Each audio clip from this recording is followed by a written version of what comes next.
Good morning, everyone. How amazing that Ted is in a school. I just think that's just so exciting.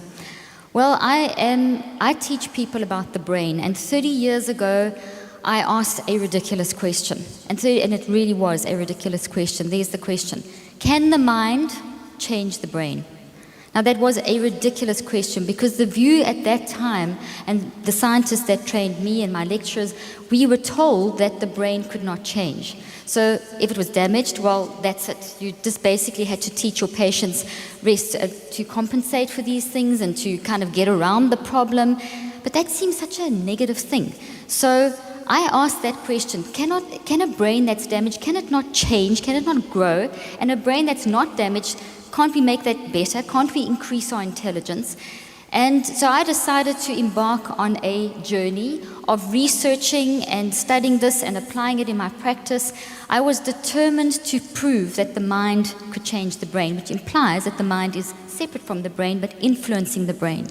So I started off 30 years ago in practice, and I decided to work with people with learning disabilities, with traumatic brain injury, but specifically with the learning disabled community, the older children. So, because we were also told back then that once you hit the age of 10, sort of 10 to 12, well, then you're too old to have much done for you. So you could get some remedial therapy and things like that, but there wasn't a huge amount that you could do for your brain. So here I was coming out of university, keen to help people, but being told that, well, just teach your patients to compensate.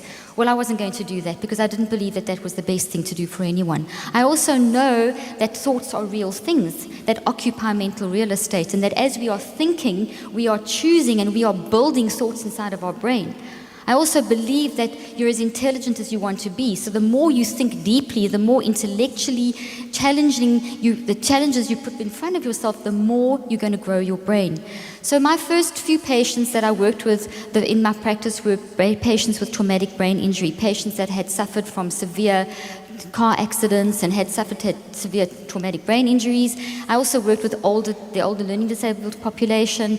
I worked with people with from heart attack victims who had strokes, various different things, where they presented with quite major damage inside their brain.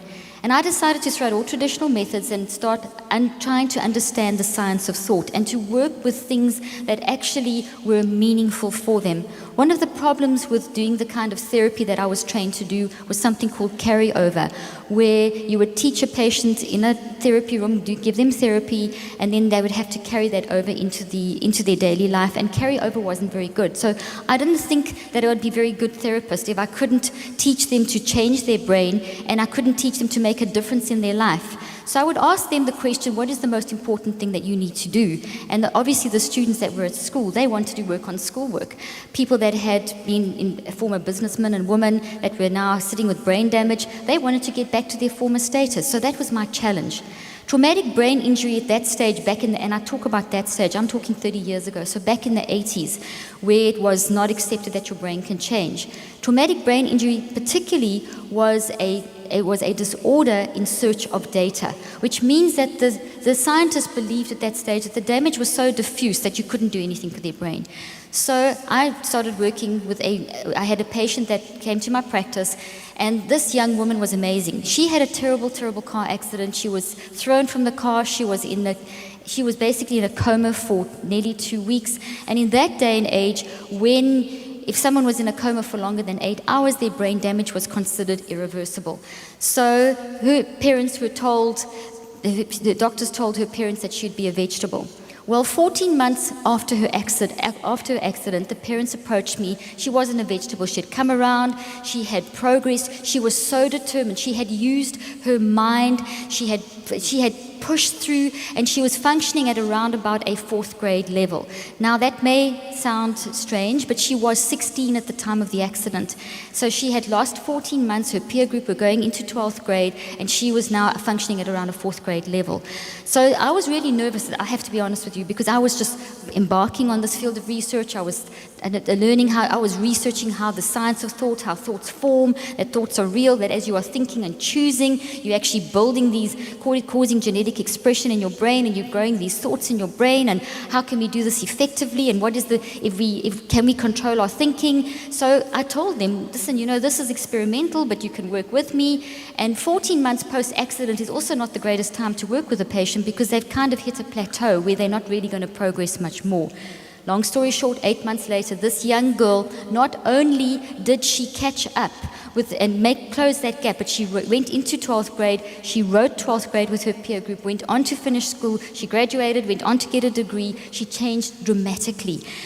And what did she do? The big thing about this young woman was she chose to direct her mind. She chose to use her intellect. She was determined. She was thinking so hard about all the things that she was learning. She sat with her schoolwork day in and day out for hours, applying the techniques that I had been developing and learning.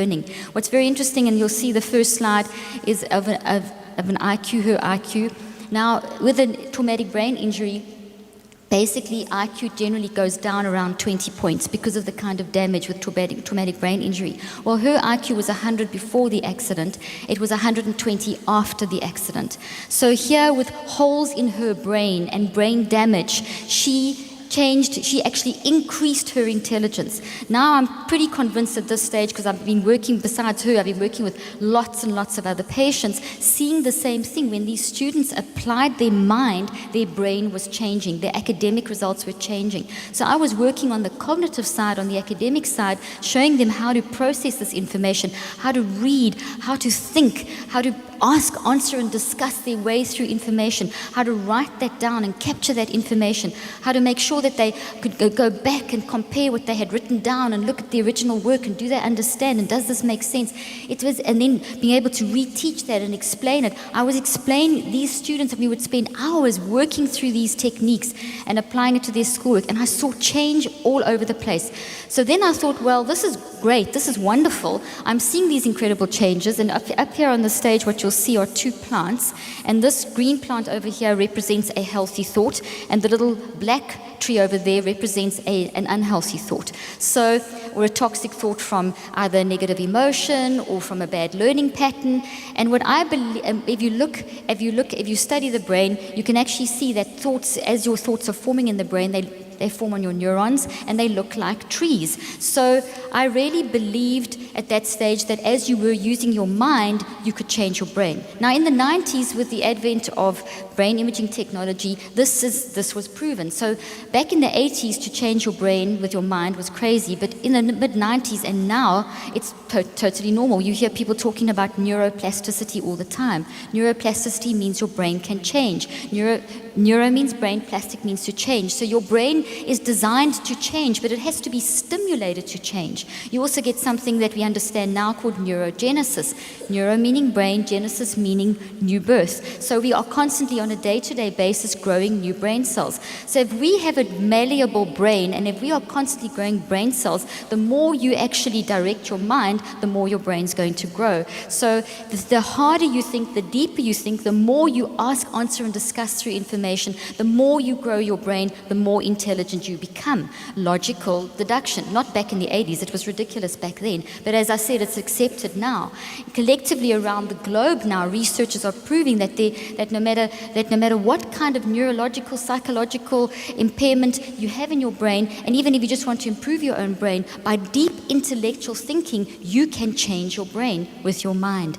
So then I decided, I'm working one-on-one with patients, let me see if this thing can apply in a larger context and in larger communities. So very quickly, I just want to show you a couple more slides from this traumatic brain injured patient. I'm just going to go through them very fast. This was in South Africa, this is her English results. What's interesting here is the dark solid line was what she was achieving and her trend of her academic results. Where I intervened was, if you look through the middle where you see the dotted line starting to raise over there, more or less in the middle, that shows where therapy started. So in other words, what this is telling us is that she was an average student, that was her trend line, that was what she was achieving academically, and if you predicted her performance based on her previous performance, that's what she would have continued to do. But with the intervention of teaching her how to use her mind to change her brain, there was a dramatic, in some cases up to 220% increase in her academic grades. Now, not only did I work on the cognitive through academics, but I worked on that directly, but we also found an indirect results happening. Her language skills improved and her emotional skills improved. So there was like an all-round effect happening. So we saw the same thing happening in her social studies, we saw the same thing happening in her other subjects as well. So then I decided to formalize my theories and to formalize my research. I created a theory. Don't worry, I'm not going to spend hours on this. This is just to show you how you think. It's a theory. In this, the top part is talking about your mind, and then the bottom part where you see the clouds is your brain. So what I'm basically saying over there is that the way that you think is actually going to change the way that your brain functions. So it's formalized into a theory. So in formalizing it into a theory, I decided to work with a group of learning disabled students in a school. So instead of one-on-one, I started training teachers. And I trained worked in a school, trained a whole lot of teachers, and then in these systems, and then they trained the students.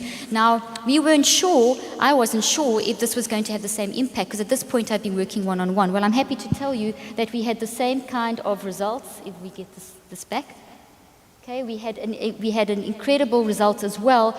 Let me just go back to that. Where as soon as the first two little blocks over there is the academic trend of the school, the minute that the teachers started actually applying the techniques, we altered the trend significantly. The point I'm making here is that I wasn't working directly with the student, I was working via the teacher. I've since trained thousands and thousands of teachers. For 30 years now I've been working in this field, working with teachers, corporate students, people with brain damage, people without brain damage, and I have consistently seen this constant change. The minute you direct your mind, the minute you discipline and work daily on learning, which is a process of building memory, you will change your brain. There's just no doubt about it. Now you can think in a negative way, and you also change your brain in a negative way. If you think in a positive way, you change your brain in a positive way, and that is called the plastic paradox. So this incredibly malleable brain is subservient to what you do with your mind. So if you think you're not going to make it, well, you're not going to make it. But if you think you are going to make it, you are going to make it. So the way you think will drive your brain. Your brain responds to how your mind is actually functioning. So if you look at the next slide, from working with this public school in a learning disabled environment, I was then approached by government, and the government, I've come from South Africa, if you haven't already guessed, and in that stage I was working it was very much the pre-apartheid area, and I was approached by government to work with a group of schools in Soweto. I'm sure you've all heard of Soweto, where Nelson Mandela spent some of his time out there. Now these conditions were terrible. For 10 years I literally worked in the trenches. I would go into these schools that were poorly performing schools where the conditions were beyond belief. I look at this incredible school that we're standing in today. Those schools, there would be 100 children squished into a tiny little classroom where they would share one textbook. There would be a chalkboard, an old-fashioned chalkboard with little bits of chalk, and the chalkboard didn't even work properly. These children would have been, all of them were starving. Every single one of them had a story that if you heard their story, you would be crying.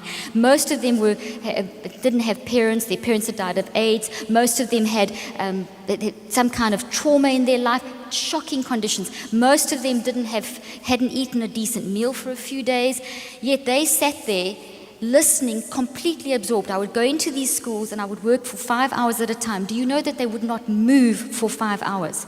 Now what's very interesting here is that parallel to working in these schools, I had my practice and I was working in very privileged schools as well. So I was seeing both ends of the spectrum. I found the children in Soweto to have a far deeper concentration and a desire. They saw the opportunity to learn, such a privilege. They would sit there for hours. They didn't want me to leave. And one day there was one young man, as I was teaching this group of students, and just quickly to backtrack there, we did this huge project over a period of time where we worked with thousands and thousands of kids and teachers, and we used to drive into Soweto. Now Soweto was very, very dangerous in those days. I'm a white woman driving in Soweto. I never got touched. These people were so desirous of learning, so desperate to learn how to learn, that they protected me. They couldn't get enough of this information. Anyway, one day a young man heard about this course going on in the school that I was doing, and he was about 24, hadn't finished school. He was a pimp, he was a drug dealer, he was everything you do not want. And when he walked into that school, they all knew him. The kids just parted. It was like the Red Sea parting. And he walked to the back of the classroom and he stared at me. I could feel his eyes boring through me.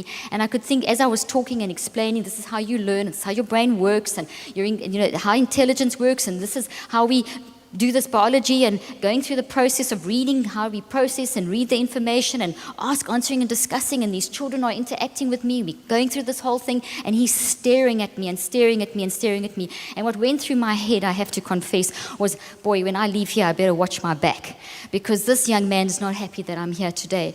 At the end of that 5 hours, and they didn't move for 5 hours, I stress again, that young man picked up his pen when the teacher said, who would like to thank Dr. Leaf? That young man ran to the front with tears pouring down his eyes. I will never forget that scene. He held up his pen and he said, Dr. Leaf, now I know what to do with my pen.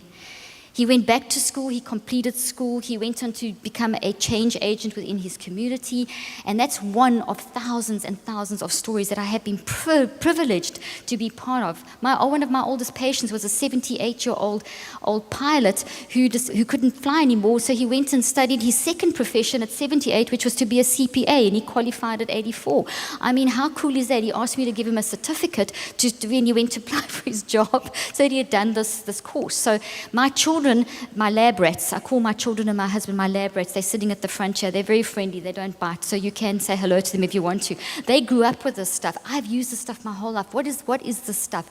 This stuff is that your mind is so incredibly powerful. You have a powerful mind. You have a sound mind. You have a mind that is able to achieve what your dreams are. You are as intelligent as you want to be. I stand up here saying this with conviction because I have seen this over and over and over in so many different circumstances. When I came to the United States, here's another slide coming up, I did a lot of my initial research, as you've heard, back in South Africa in one-on-one, traumatic brain injury, learning disability, public schools, special needs schools, and government schools. And I also, in this country, I worked in Dallas for 3 years in charter schools, and we found the same thing happening. I worked a little bit one-on-one with a few of the students, but the majority of the work I did in the schools in Dallas for 3 years was with the teachers, showing them how to learn.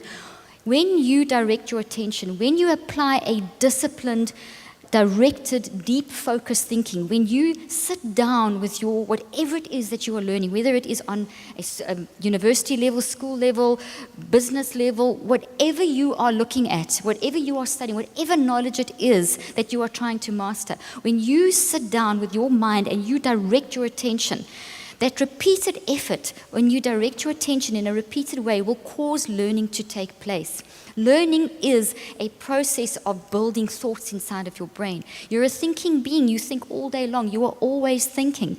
During the day, you are thinking, you are choosing, and you are building thoughts. Thoughts are memories, and thoughts are real things. Memories are real things. So as you are sitting with your schoolwork, as you are doing whatever you are doing in life, when you sit there daily, it's a daily rigorous discipline process, and you read and you ask yourself, what am I reading? And you answer yourself and you discuss it with yourself. As you do this disciplined mind work, you are driving your malleable brain to grow branches. You are literally growing branches on these neurons inside of your brain. You have an unlimited capacity inside your brain. Scientists have tried to estimate, is there a limit to what we can fit inside of our human brain? Well, some researchers have said you'd have to be 3 million years old to fill up the human brain. You have an endless capacity to build memory inside of your brain. So when you direct your attention, change happens. Change happens, and it's your mind that changes your brain. You see, you are not a victim of your biology. So many of those patients that I worked with could have said, well, I'm a victim. I've had a traumatic brain injury. I've had a diagnosis of learning disability. I've had a heart attack. I've had a stroke. I've had this whatever kind of brain damage. Those children in Soweto, they could have said, look at my circumstances, look at my environment. They could have taken all that, but they didn't. You can rise above any circumstance, because the truth of the matter is that you cannot control the events and circumstances of your life. But you can control your reactions to those events and circumstances. And that applies on an academic level, that applies on a daily level as you are thinking, choosing, and building thoughts. You see, each and every one of us is not a victim of our biology. We are a victor over and above our biology. We control our brain. Our brain does not control that. And research over the years, as I've said, has proven that, and collectively around the globe, people are proving the same thing. So here's the answer to my question. Yes, your mind can change your brain, and everyone should be allowed the opportunity to learn how to learn. The key is people need to be taught how to learn. Thank you.